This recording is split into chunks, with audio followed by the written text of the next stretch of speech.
The Galactic Council chamber fell into a suffocating, dead silence. High Minister Osk dropped his data slate, the crystals shattering on the obsidian floor. "You did what?" he whispered, his vocal synthesizers straining. "You invaded Earth?" The arrogant young warlord smirked, completely unaware he had just signed their death warrant.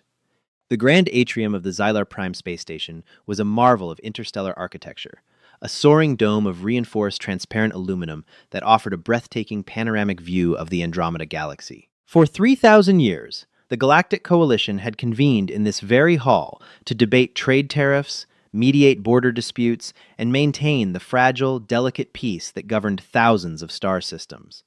The atmosphere was typically one of bored bureaucracy, filled with the low hum of translation matrices and the shuffling of data sticks.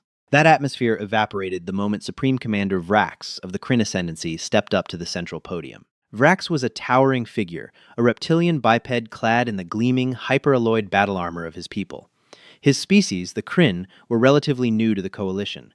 They were brash, hyper-militaristic, and aggressively expansionist, having conquered half a dozen primitive systems in the last century alone. The older, more stagnant races tolerated them, viewing the Kryn as useful enforcers who occasionally needed to be reined in. "Esteemed members of the Coalition," Vrax began, his voice a guttural rumble that the translation earpieces struggled to smooth into diplomatic standard. "I stand before you today to announce a triumph for the Ascendancy, and by extension, the Coalition itself. We have secured a new, highly volatile, yet immensely resource-rich world in the uncharted Orion Spur. A Class 3 death world, teeming with unrefined hydrocarbons, heavy metals, and massive reservoirs of liquid water." High Minister Osk, an ancient avian-like being whose feathers had grayed with centuries of political stress, sighed softly from the high seat. "Commander Vrax, the Coalition does not condone the unsanctioned annexation of developing worlds.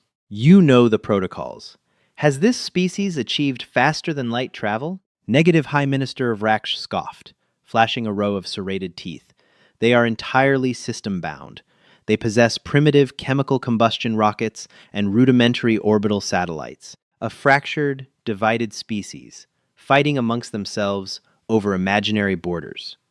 They call their mudball Earth." The translation matrix hummed. The word echoed in the vast, vaulted chamber. Earth. At first, the reaction was subtle. Representative Valor, an amphibian diplomat from the deep-water world of Tethys, stopped mid-sip of his nutrient broth, his massive eyes blinking in rapid, asynchronous terror. Ambassador Kalin of the luminescent Solari species physically dimmed, his biolights flickering into a pale, sickly yellow. Then the silence fell. It was not a respectful silence, nor a bored one. It was the heavy, suffocating silence of a bomb squad realizing the timer on the explosive they were defusing had suddenly dropped to 0. High Minister Osk's hands trembled. He slowly lowered his reading spectacles. The data pad he was holding slipped from his grip, plummeting to the polished obsidian floor. The crystal screen shattered with a sharp crack that echoed like a gunshot. "You did what?" Osk whispered. His vocal synthesizers whined, struggling to process the sheer, unadulterated panic seizing his throat. Vrax puffed out his chest, misinterpreting the shock for awe. "We invaded Earth. We neutralized their orbital defenses in less than a standard cycle. We initiated localized atmospheric bombardment to cripple their military infrastructure, and we have established ground superiority in multiple sectors." "You landed ground troops?" Ambassador Kalin asked, his voice trembling so violently the translation software emitted a faint static. "On Sol 3?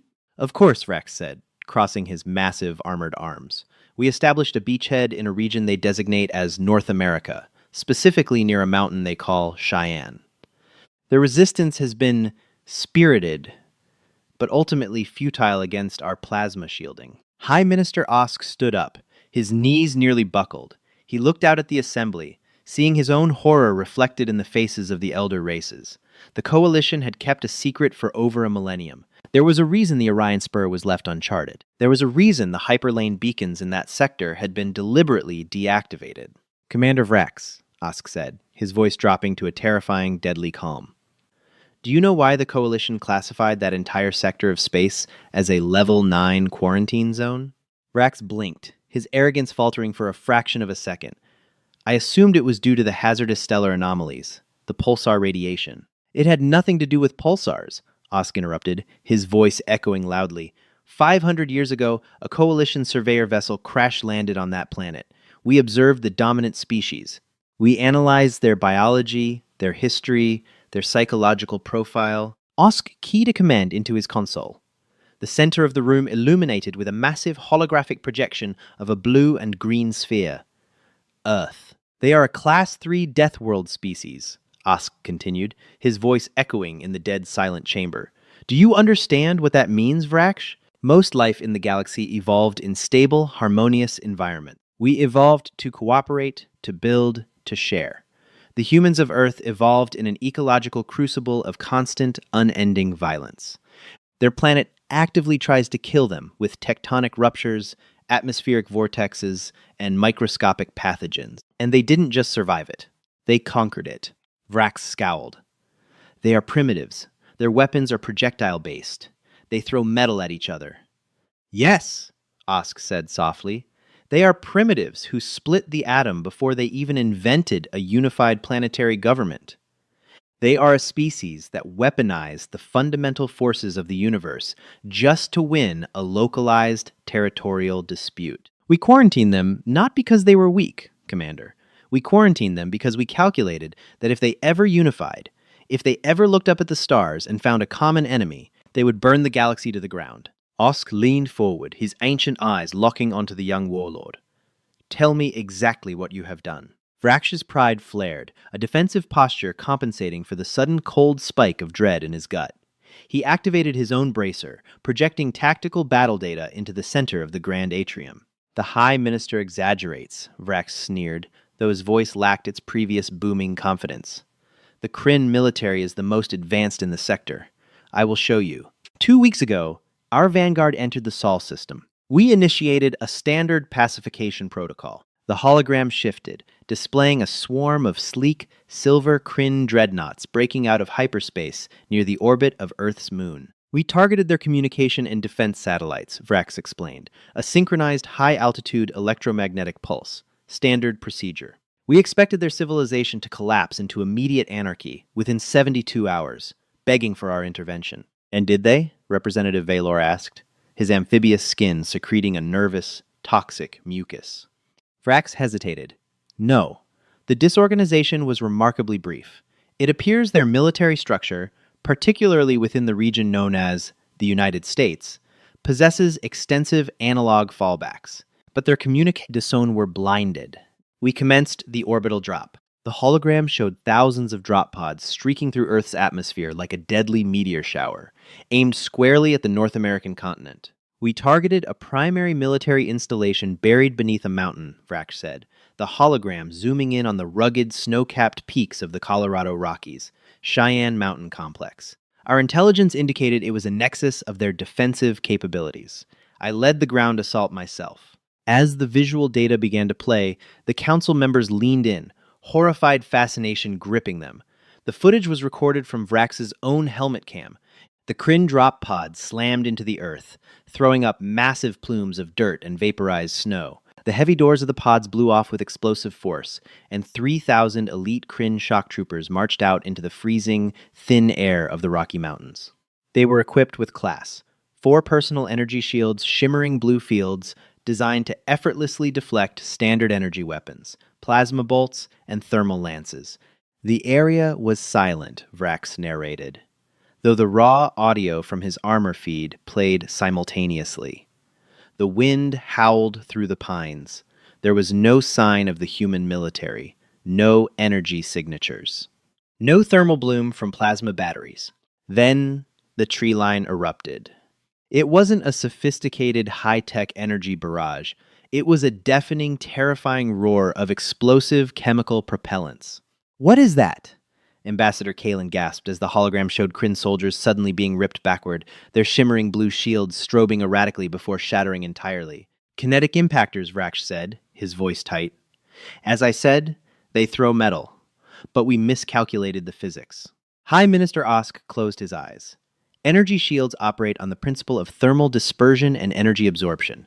They are designed to stop lasers. Not a dense, physical mass of lead and copper traveling at 3,000 feet per second. The hologram was a bloodbath. The Kryn soldiers, entirely reliant on their shields for protection, were being shredded. Human snipers, wearing ghillie suits that rendered them invisible to standard optical sensors, were picking off the Kryn officers with terrifying precision.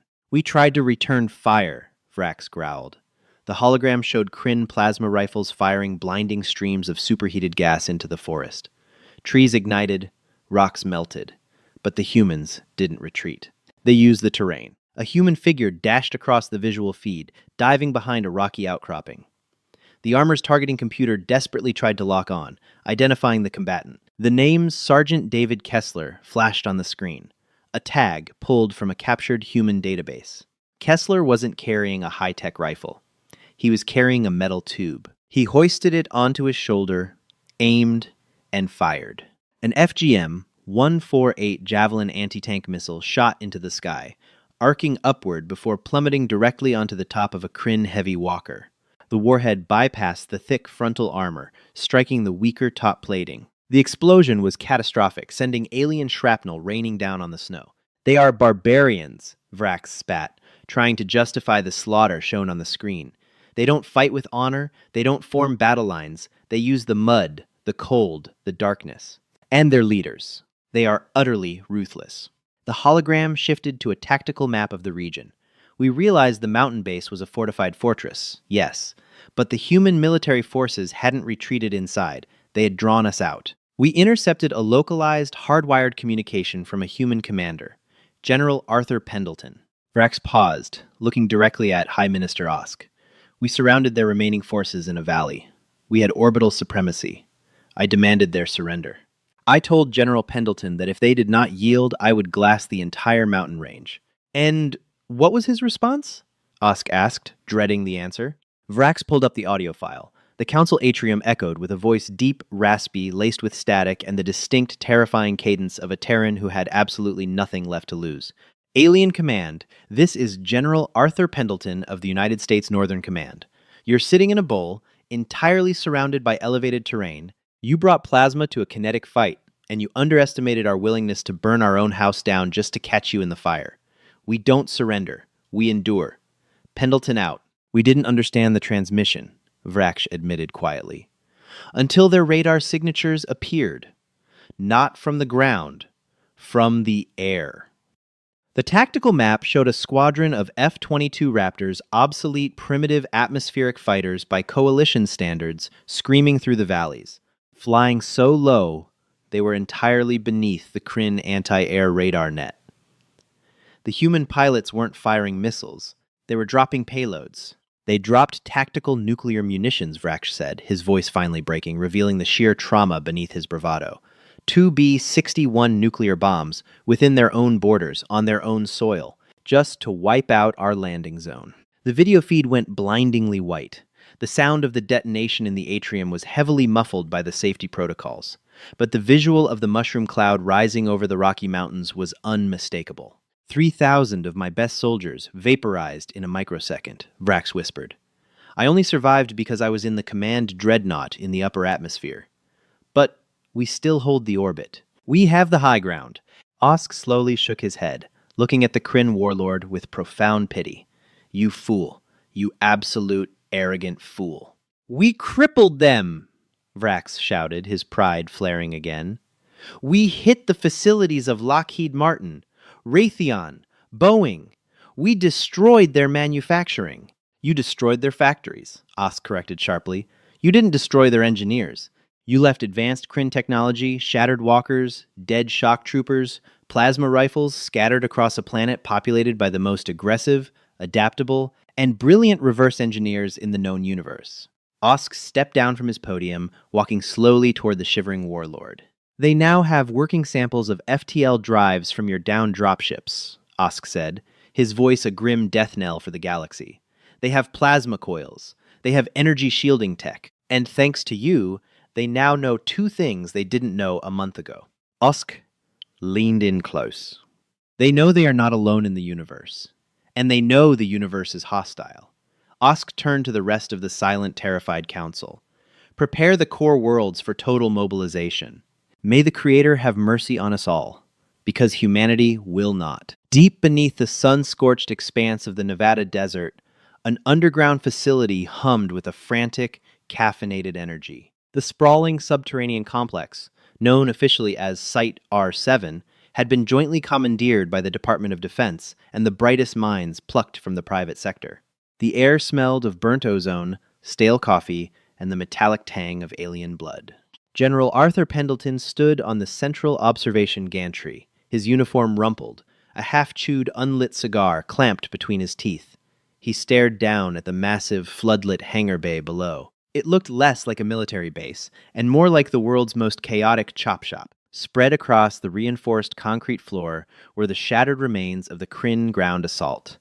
Huge, multi-jointed mechanical legs from alien walkers were hoisted on industrial cranes. Shimmering, charcoal-colored chest plates of Kryn shock troopers were being subjected to high-intensity laser drills. In the center of the bay sat the crown jewel, a mostly intact Kryn dropship, its hull blackened by atmospheric re-entry and scarred by the kinetic shrapnel of an FG-148 Javelin missile. "Talk to me, Doctor," Pendleton rasped, not taking his eyes off the alien vessel.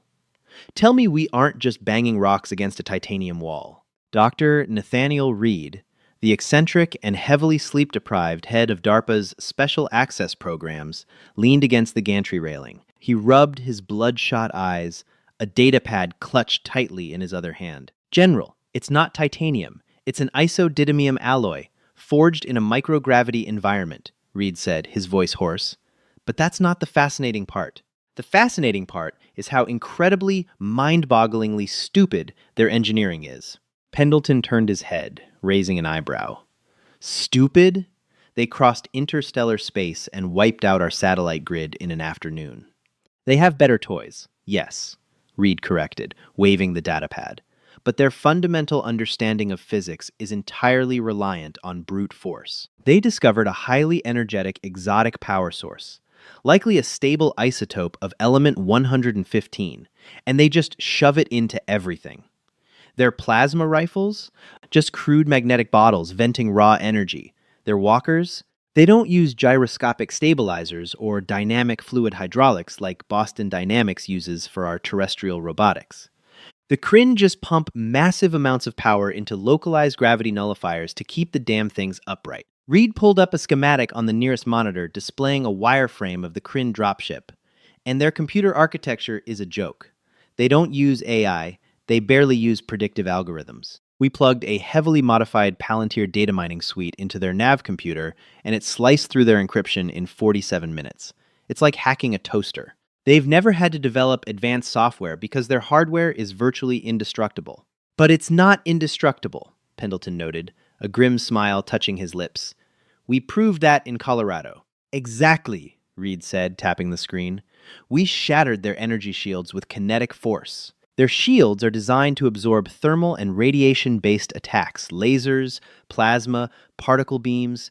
When Sergeant Kessler's javelin hit that walker, the shield tried to disperse the thermal energy of the explosive, but it simply couldn't process the sheer physical mass of the shrapnel, moving at Mach 2. It's a localized, non-Newtonian energy field. It stops light, but a lead bullet walks right through the microgaps." Pendleton looked down at a team of engineers wearing SpaceX polo shirts, arguing animatedly with a group of military ballistics experts over a dismantled alien plasma coil. "So, what's the timeline?" Pendleton asked. "The Kryn still have a fleet in low Earth orbit. They're bombing coastal cities. We're bleeding, Nathaniel. I need a weapon." "I need to punch them in the mouth." "We are past the theoretical phase, General," a new voice interrupted. Jessica Howard, the lead aerospace engineer recruited directly from the Lockheed Martin Skunk Works division, climbed the metal stairs to the gantry. Her hands were covered in grease, and she carried a heavy, cylindrical device that pulsed with a faint, angry violet light. "The Kryn made a fatal error when they dropped their ground troops," Howard explained, setting the heavy cylinder down on a steel table with a heavy thud. "They brought their FTL faster-than-light drives into our gravity well. This is the core from the downed dropship." Pendleton stared at the violet core. "Can we build a ship around it?" "A ship? No. We don't have the life support tech or the hull integrity to survive warp translation, Howard said bluntly. But we don't need a ship, General. Humanity has spent the last 80 years perfecting the art of turning things into bomb. She brought up her own tablet, syncing it with the main monitor.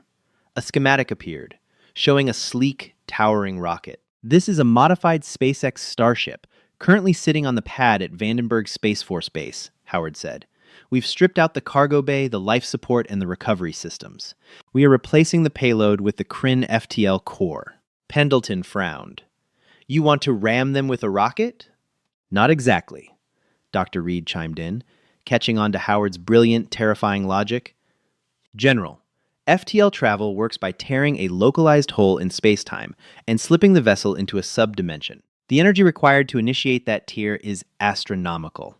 If we launch the Starship and trigger the FTL drive before it leaves the atmosphere, right in the middle of their fleet formation, it won't create a stable wormhole, Howard finished, her eyes gleaming with a ruthless, predatory light.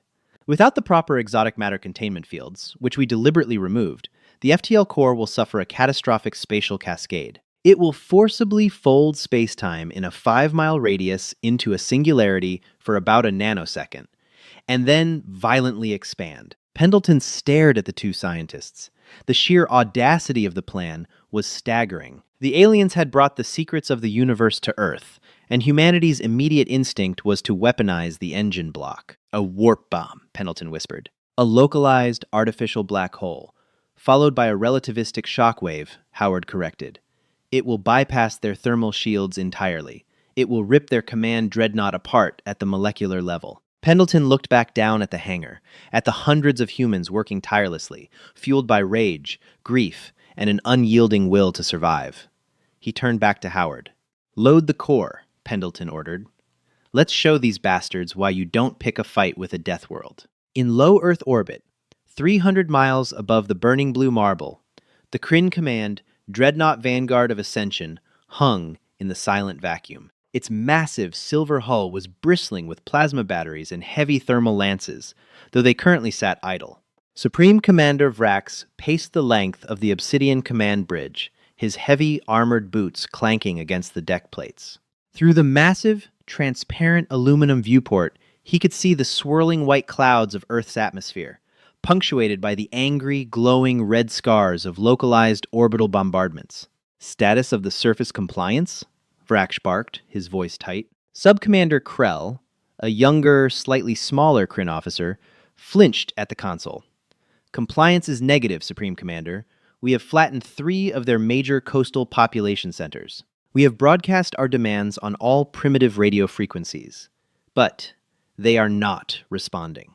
They are in shock, Vrax growled, though the words tasted like ash in his mouth. He couldn't get the images of the Colorado slaughter out of his head. The deafening roar of kinetic weapons, the invisible primitive assassins hiding in the snow, the absolute unhinged madness of a species dropping nuclear weapons on their own territory just to deny the Kryn a foothold. Supreme Commander, Krell interrupted, his claws clacking rapidly over the holographic controls. Sensors detect a thermal bloom on the western coast of the primary landmass. A launch. Coordinates originate from a military installation they call Vandenberg. Vrax sneered, a deep, guttural sound of contempt. A nuclear missile? They think their crude fission weapons can reach us in orbit? Our point defense lasers will vaporize it before it even breaches the exosphere.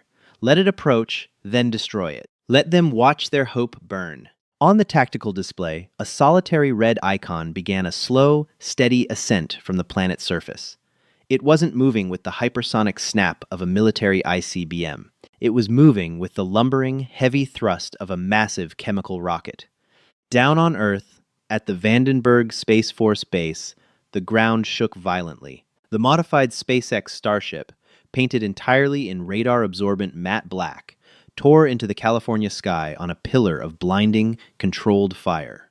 Inside the command bunker, General Pendleton watched the telemetry data stream across the screens, fed directly by Northrop Grumman tracking satellites. Approaching Max Q, a flight controller announced, his voice tight with adrenaline. Altitude 80 miles. Trajectory is nominal. The Kryn fleet is holding position. They think it's a standard payload, Jessica Howard said, her eyes glued to the FTL Corps' containment metrics. They're waiting to shoot it down. Arrogant fools. Back on the Kryn bridge, Sub-Commander Krell frowned at his display. Commander, the projectile has cleared the stratosphere. It is massive, much larger than their standard kinetic missiles. And the telemetry is strange. I am reading a massive energy spike in its cargo section. An energy signature that matches. Krell's eyes widened in horror. It matches a Class 4 warp core. Vrax froze. The blood drained from his reptilian face. Impossible. They don't have the metallurgy to house a warp core. They don't have the quantum mathematics to initialize it. They aren't trying to fly it, Commander, Krell shrieked, panic finally breaking his military discipline. The containment fields are disabled. They are deliberately driving it into critical mass.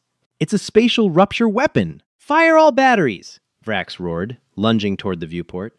Destroy that vessel, now! Dozens of high-intensity laser batteries on the hull of the Vanguard of Ascension swiveled downward, locking onto the ascending black rocket. They fired in perfect unison, sending blinding beams of coherent light slicing through the vacuum of space, meant to melt the starship into slag. But the lasers didn't connect. A shimmering, erratic blue bubble flickered to life around the ascending human rocket. Sir, the projectile has raised a plasma shield, Krell cried out. It's one of ours! They reverse-engineered the infantry shielding from the Colorado drop site and scaled it up using the rocket's chemical propellant as a power source. Evasive maneuvers, Vrax screamed, the reality of the situation, slamming into him like a physical blow. The humans hadn't just survived. They had stolen the Kryn's own sword and were driving it directly into their heart. Spool up the FTL. Get us out of here. FTL spooling requires 2 standard minutes, Krell frantically typed. Impact in 15 seconds. In the Vandenberg bunker, General Pendleton leaned over the comms console. The Palantir slicing software had kept a backdoor open into the Kryn communication network. Open a channel, Pendleton ordered. All frequencies. Narrowband direct to that command dreadnought. On the bridge of the Kryn vessel, Vrax's frantic shouting was suddenly drowned out by a burst of heavy static. The tactical holograms flickered, replaced by the grim, resolute face of General Arthur Pendleton. Alien Command, this is Earth. Pendleton's voice echoed across the bridge, devoid of any mercy. You came to our house. You broke our toys. You killed our people. Now, we're returning the favor.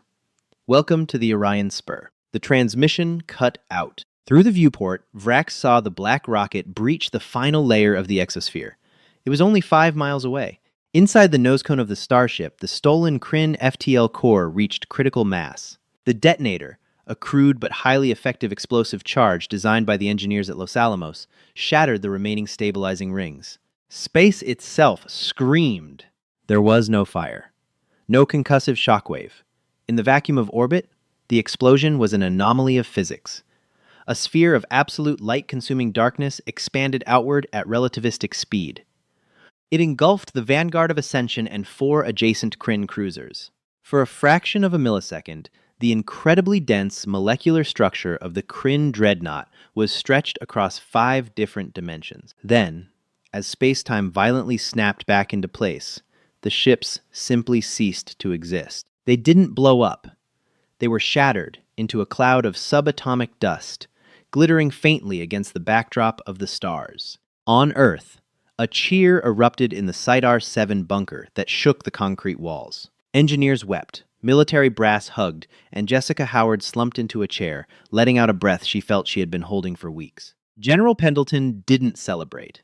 He stared at the telemetry screen, watching the remainder of the Kryn fleet, dozens of smaller frigates break formation and scatter in absolute, uncoordinated terror, jumping to hyperspace as fast as their drives could carry them. General, Dr. Reed said softly, stepping up beside him.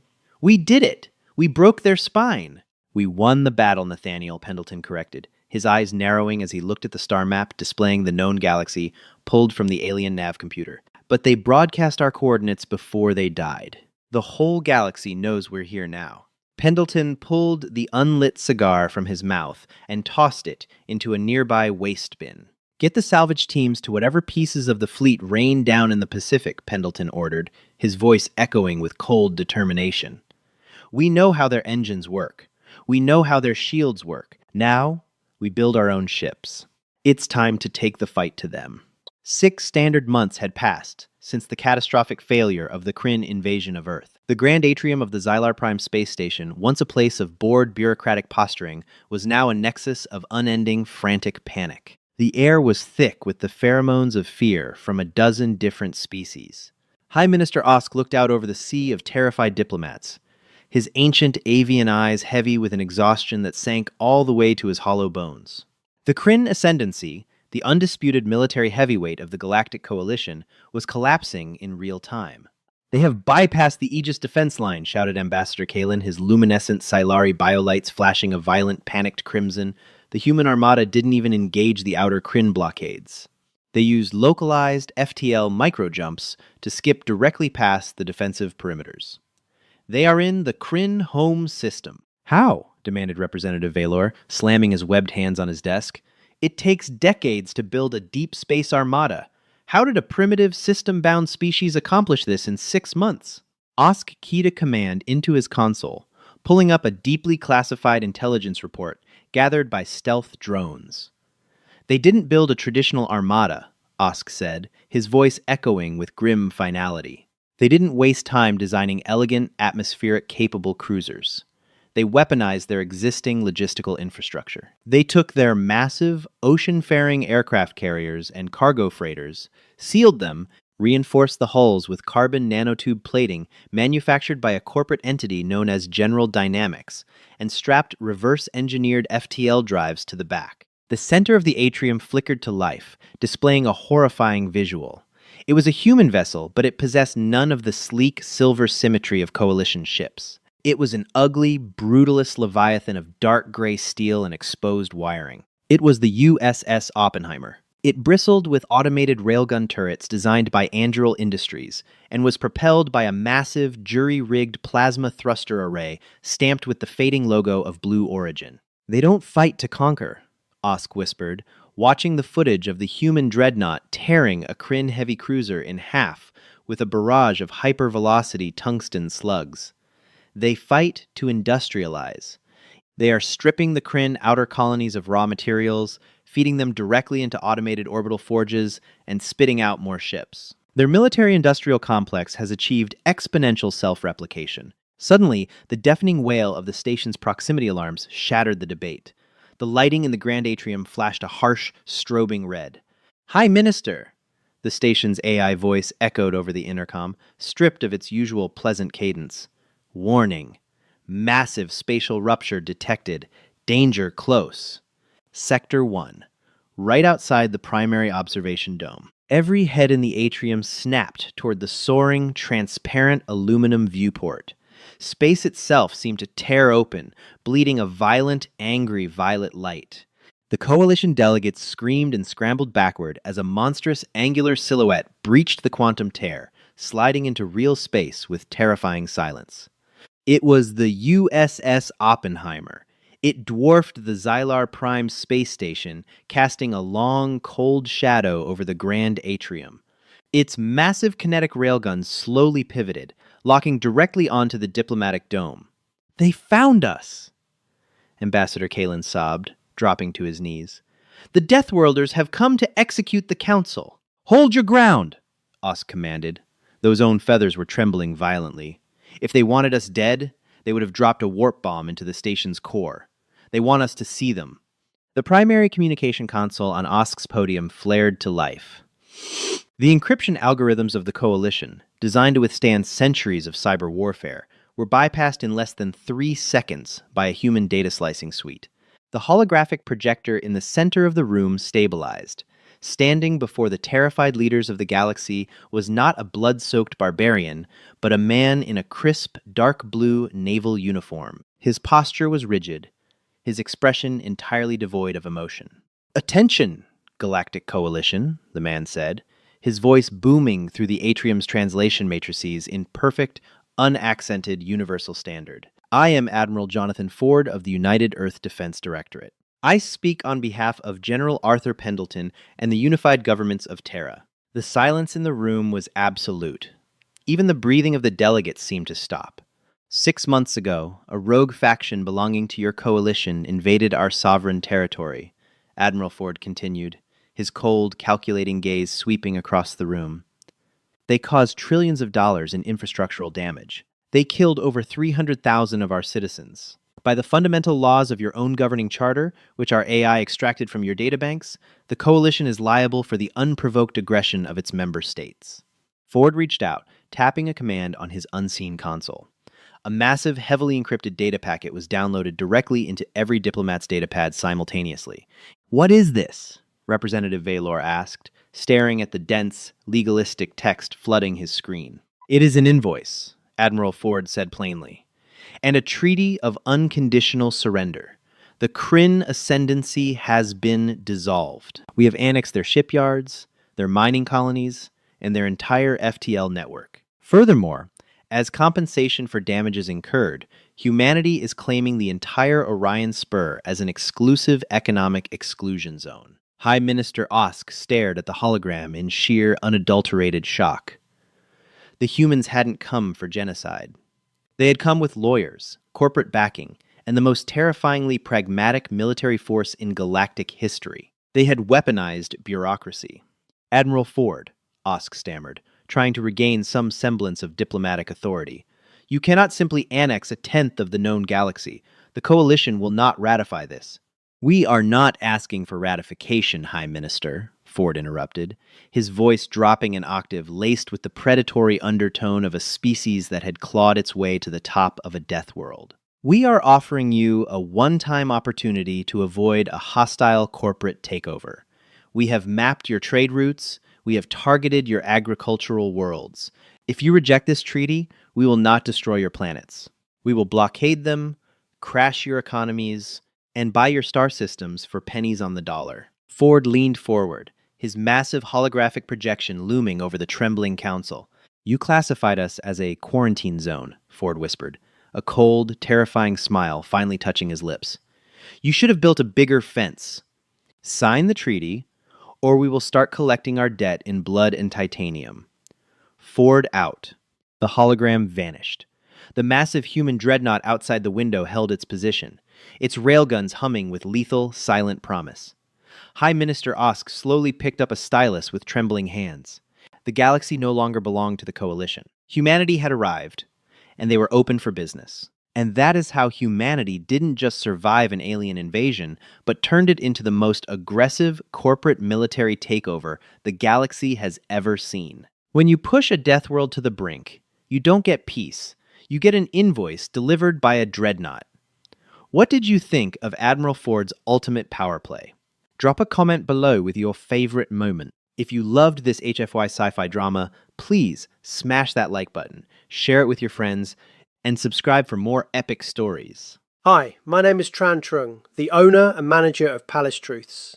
After watching the video, You Invaded Earth, the council could only stare in shock, Sci-Fi, HFY stories, I'd really like to know what you think. How did this story make you feel? For me, the strongest feeling was surprise mixed with admiration.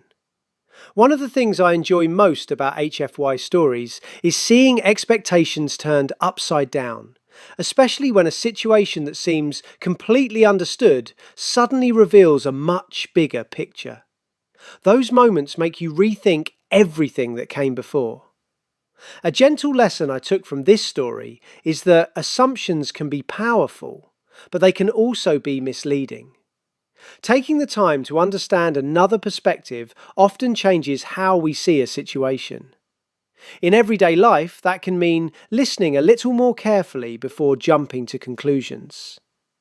What moment caught you off guard the most? And whose perspective in the story did you find the most interesting?